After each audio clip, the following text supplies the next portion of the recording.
Every great achievement begins with a single thought, that quiet whisper in your mind, that spark of curiosity or bold belief. It's where it all begins, not with a budget, not with a business partner, not even with a plan.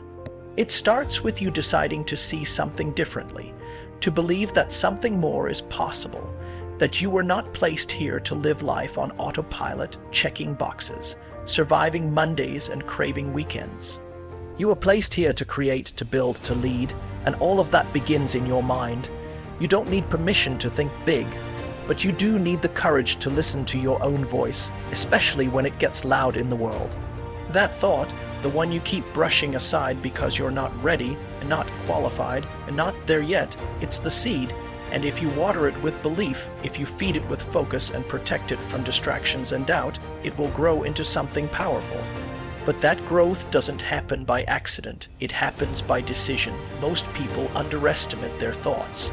They don't realize that thoughts are not just passing clouds, they are blueprints.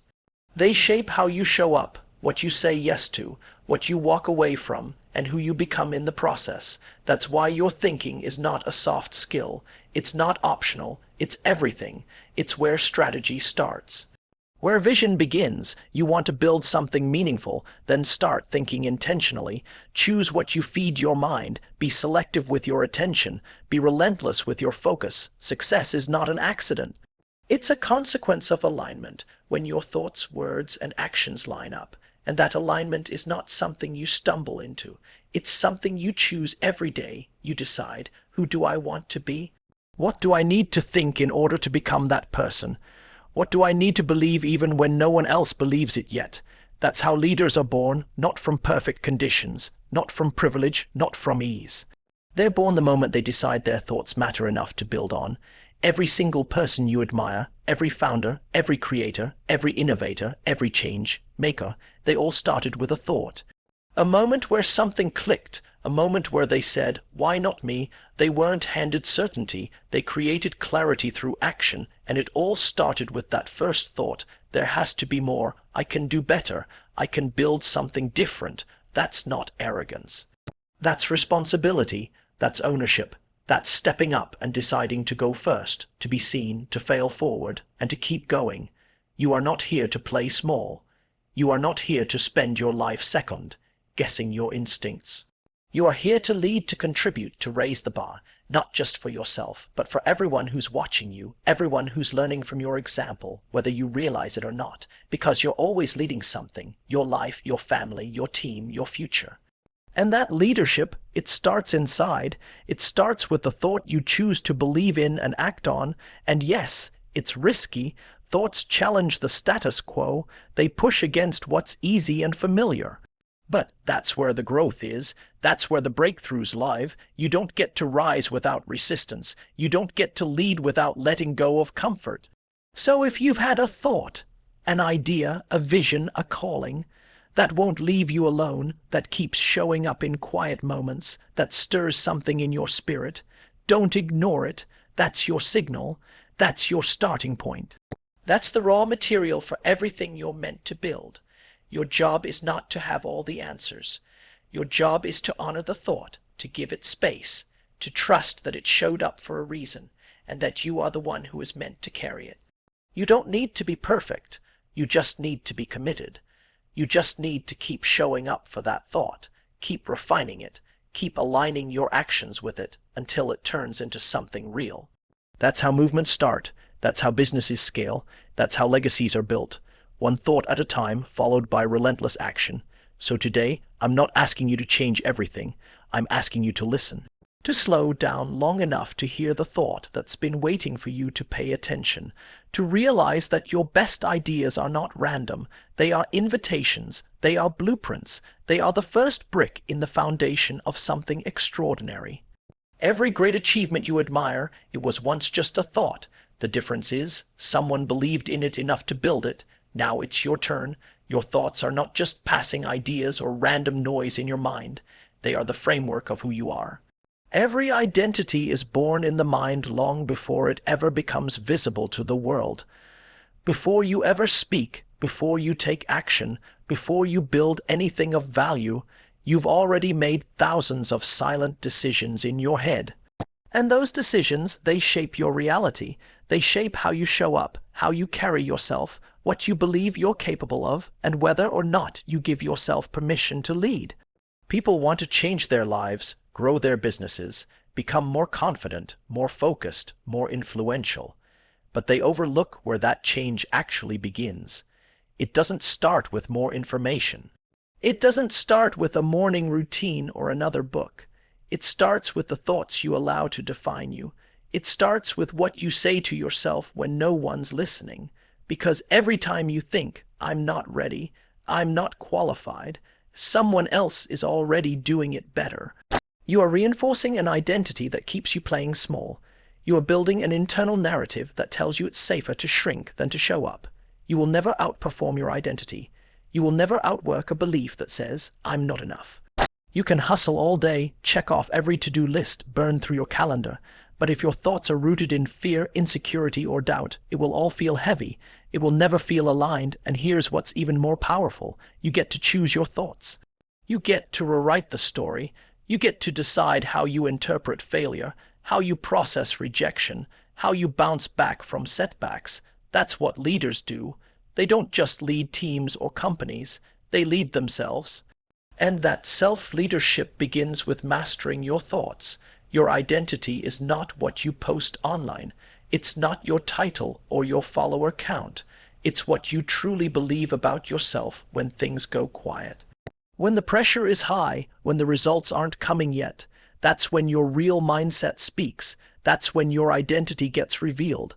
And if your identity is built on scarcity, on comparison, on waiting to be chosen, you will always feel stuck. But if your identity is built on ownership, responsibility, and clarity, then nothing is out of reach, because your identity won't depend on external validation. It will come from a deep, internal knowing of who you are and what you're here to do. Your thoughts either limit you or launch you. They either talk you out of your potential or call you up to your next level. And the truth is, we are all living in the consequences of the thoughts we've repeated for years. If you've spent the last decade telling yourself you're bad with money, or you're not a natural leader, or you're just not that kind of person, then guess what? Your life has adjusted to make that belief true.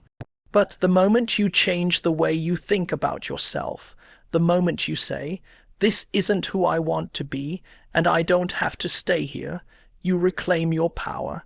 It's not about positive affirmations or pretending everything's fine. It's about becoming radically honest about the thoughts that have been driving your decisions. Are they helping you grow? Are they pushing you forward? Or are they keeping you comfortable, small, quiet? If you want to transform your identity, don't start by changing your habits. Start by changing your thoughts, because habits follow beliefs. Actions follow identity. When you start thinking like a leader, you'll act like one. When you start believing you are worthy of impact, you'll move with a different energy. People will feel it because it's real. This is not about faking confidence. This is about choosing thoughts that serve your vision. Thoughts that are aligned with where you're going, not where you've been, because your past doesn't get to define your identity. Unless you let it, you are not your mistakes. You are not your delays. You are not your circumstances. You are the thinker. You are the creator. You get to choose what story to live by. And if you're thinking, but I've never done this before, good, that means you're growing. That means you're stepping into new territory. That means your current identity is being challenged, and that's exactly what needs to happen. Growth never feels comfortable. It's not supposed to. You're rewriting patterns, breaking cycles, building new beliefs that will shape how you lead, how you speak, how you decide, and how you rise. So yes, your thoughts define your identity, and your identity defines everything else. The question is, what kind of leader are you becoming, and are your thoughts aligned with that version of you? Because once they are, nothing can stop you. A thought on its own is potential. It holds energy, vision, and purpose, but it's not power until you move. Until you decide to take intentional, focused action toward that thought, it stays an idea. No matter how inspired, how big, how game, changing it might be, a A thought without movement is just imagination. Power comes from doing. Power is what happens when belief and behavior align. That's when momentum builds. That's when vision starts turning into results. That's when leaders separate themselves from dreamers. Intentional action means you're not just reacting to life. You're designing it. You're choosing where your energy goes, how your time is spent, and what gets your focus. You're no longer waiting for permission. You're not sitting around for the right mood or the perfect circumstances. You know that clarity is created in motion, not in theory. You know that perfectionism is procrastination with a mask on. So you start, you move, you test, you refine. That's where real progress lives. Not in perfect plans, but in consistent execution. But let's be clear, not all action is created equal. Busy doesn't equal effective. Constant motion isn't the same as intentional movement. Intentional action is strategic. It's rooted in awareness. It's aligned with a bigger purpose. When you act with intention, you're not just trying to stay ahead. You're building something that lasts. You're making moves that align with your values, your vision, and your future. That alignment is where power lives. When your thoughts are clear and your actions are precise, your impact multiplies. People underestimate how much power they actually have simply because they never act on their best ideas. They let doubt interrupt their momentum. They tell themselves they're not ready yet. They think they need more credentials, more time, more experience. But what they really need is commitment. They need to decide that the idea was given to them for a reason. And that reason isn't to sit on it. It's to do something with it. You gain confidence through action. You build belief by showing yourself what's possible. The more you move, the more you learn. The more you learn, the better you get. And the better you get, the more power you build. Not from a place of ego, but from alignment. Intentional action requires you to be honest about what matters. What do you actually want? What are you willing to show up for, even when it's inconvenient? What are you committed to building, even when no one is clapping for you yet? This is what separates leaders from spectators. Spectators consume, leaders create. Spectators watch other people live intentionally while they scroll and compare. Leaders get clear, take action, and build. They don't wait for approval. They don't outsource responsibility. They step into it. They own their path and act with purpose. If you have a vision for your life, your business, your leadership, it won't come to life just because you want it. It will only happen when you act like it already exists, when you show up like the version of you who already has the results. That doesn't mean faking anything. It means behaving in alignment with the future you want. If you want to be a high-performing leader, start acting like one today. If you want to grow a powerful business, take actions that support that outcome today, not when it's easy, not when everything's figured out. Now, there will always be resistance. There will always be distractions. There will always be noise. But intentional action cuts through all of that. It keeps you grounded in your why. It reminds you that you're not here to play small. You're here to build something that matters, and that doesn't happen by accident.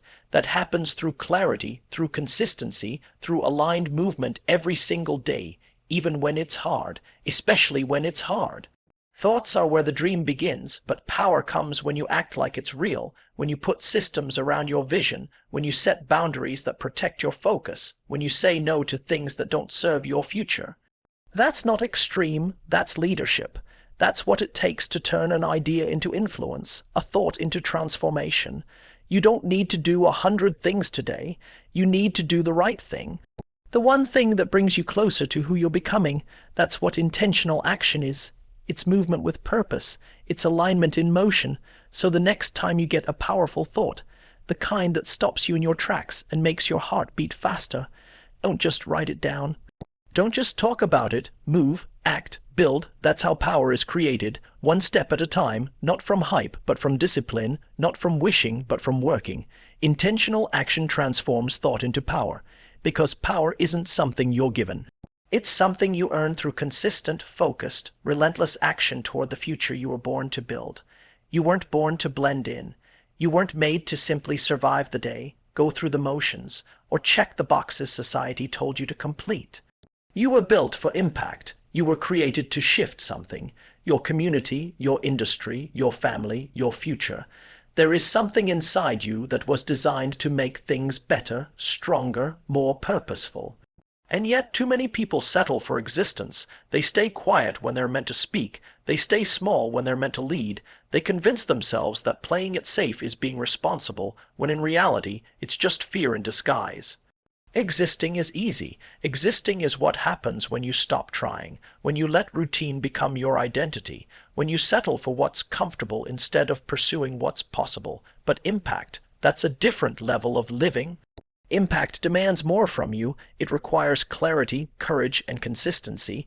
It's not about being famous. It's not about having the loudest voice in the room. It's about influence, the kind that moves people, challenges norms, and creates a ripple effect that goes far beyond what you can measure. You were built for that, not by accident, not by coincidence. There are gifts inside you, ideas, solutions, insights that someone else needs. There are people waiting on the other side of your decision to lead. But you can't make an impact if you keep second, guessing yourself. You can't change lives if you keep hiding. You weren't built to just show up. You were built to wake people up, to spark something, to create progress.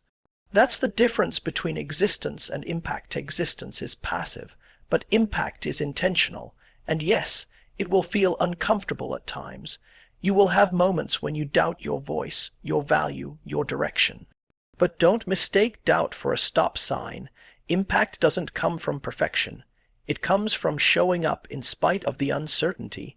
It comes from deciding that making a difference is more important than being liked. That contributing is more important than conforming.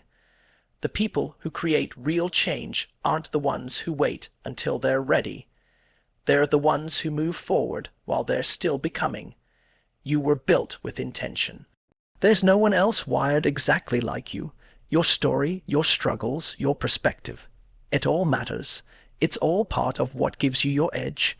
Impact doesn't require you to be flawless. It requires you to be available.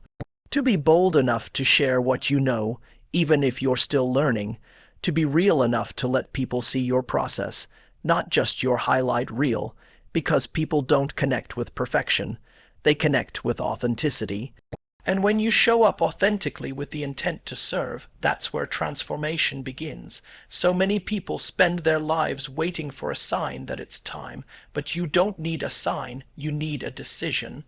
A moment where you say, I'm not going to live on autopilot anymore.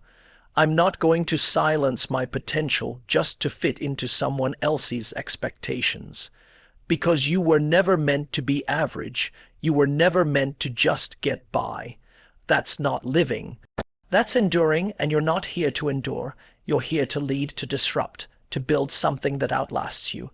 There is power in your presence when you choose to use it. Power in your words when you choose to speak them. Power in your leadership when you choose to own it. But you can't access that power if you keep shrinking yourself down to stay comfortable. Comfort will rob you of your calling. It will convince you to keep your impact quiet. But the world doesn't need quieter leaders. It needs bold ones, honest ones, leaders who care more about legacy than applause, leaders who are more committed to growth than image. You don't need to be famous to make an impact. You don't need 1 million followers or a title next to your name. You need to be intentional. You need to get clear on what you're here to do, and then get relentless about doing it. Impact isn't about being everywhere. It's about being aligned, showing up where you're called, doing what you're best at, and refusing to settle for a life that doesn't challenge you to grow. Existing asks nothing of you. It requires no vision, no passion, no courage. But you weren't made for that kind of life. You were built for something greater. You were built to lead with purpose, to work with intention, to speak with conviction. And if you keep waiting until it feels easy, you'll miss the opportunity to become who you were born to be. So don't just exist. Don't just float through your days hoping they add up to something. Wake up, show up, make noise, be seen, lead well. You weren't built for silence. You were built for significance. You were built for impact. Ruling doesn't begin with a title. It doesn't come from authority handed to you. It's not about being the loudest voice in the room or the one with the final say. Ruling begins the moment you take ownership, true, full, unapologetic ownership of your life, your choices, your results, and your future. That's where leadership is born, not in the applause, not in the spotlight, but in the quiet, private decisions you make every single day to stop blaming, stop deflecting, and start owning everything in your control. Ownership is the foundation of leadership. It's where influence is created. Because people don't follow titles, they follow consistency, they follow clarity, they follow people who don't run from responsibility, but run toward it. When you own your time, your mindset, your habits, and your outcomes, you step into a different category. You're no longer waiting to be rescued. You're not asking someone else to fix it. You're saying, this is mine, this is on me, I will handle this. That's power. That's how leaders are built. Most people want the results of ruling, but they don't want the responsibility that comes with it. They want the recognition without the resilience. They want the win without the weight. But that's not how it works. Leadership is heavy. Ownership is uncomfortable. It forces you to confront where you've been passive. It demands that you acknowledge your role in your circumstances, not from a place of shame, but from a place of power. Because when you finally admit, this is where I am because of the choices I've made, you also unlock the ability to say, this is where I'm going, and I get to choose that too. You cannot lead what you don't own. You can't fix what you won't face. That's why ownership isn't optional if you want to rule.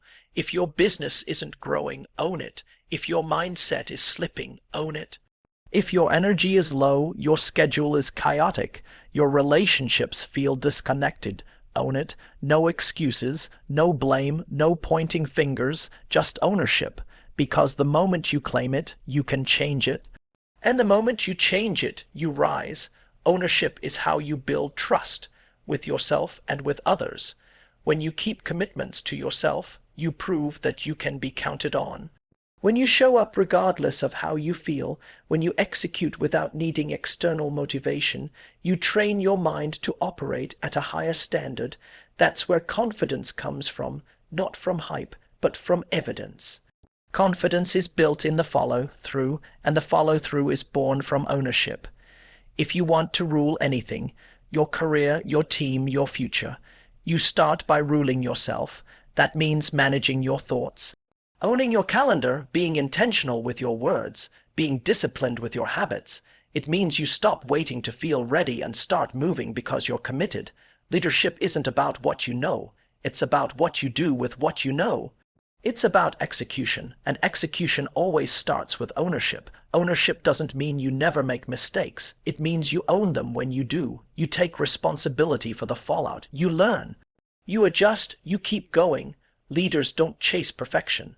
They chase progress. They don't pretend to have it all figured out. They lead through transparency, accountability, and growth. You earn respect not by being flawless, but by being accountable. That's what people follow. That's what builds movements. The truth is, ruling is not a role for the passive. You cannot rule and play victim to your circumstances at the same time. One will always cancel the other out. So you have to choose. Are you going to keep giving your power away to distractions, to excuses, to other people's opinions, or are you going to take it back because no one's coming to hand you leadership? You take it, you build it, you prove it, you live it, and this isn't just about external leadership. This is about how you lead your own life, how you wake up, how you spend your day, how you respond to challenge, how you treat others, how you handle pressure. That's where ruling really starts, in the details, in the discipline, in the decisions no one else sees. It's not a switch you flip one day. It's a mindset you build moment by moment. You don't become a leader by chance. You become a leader by choice. You choose ownership. You choose accountability. You choose to stop reacting and start leading. That choice, it's where ruling begins.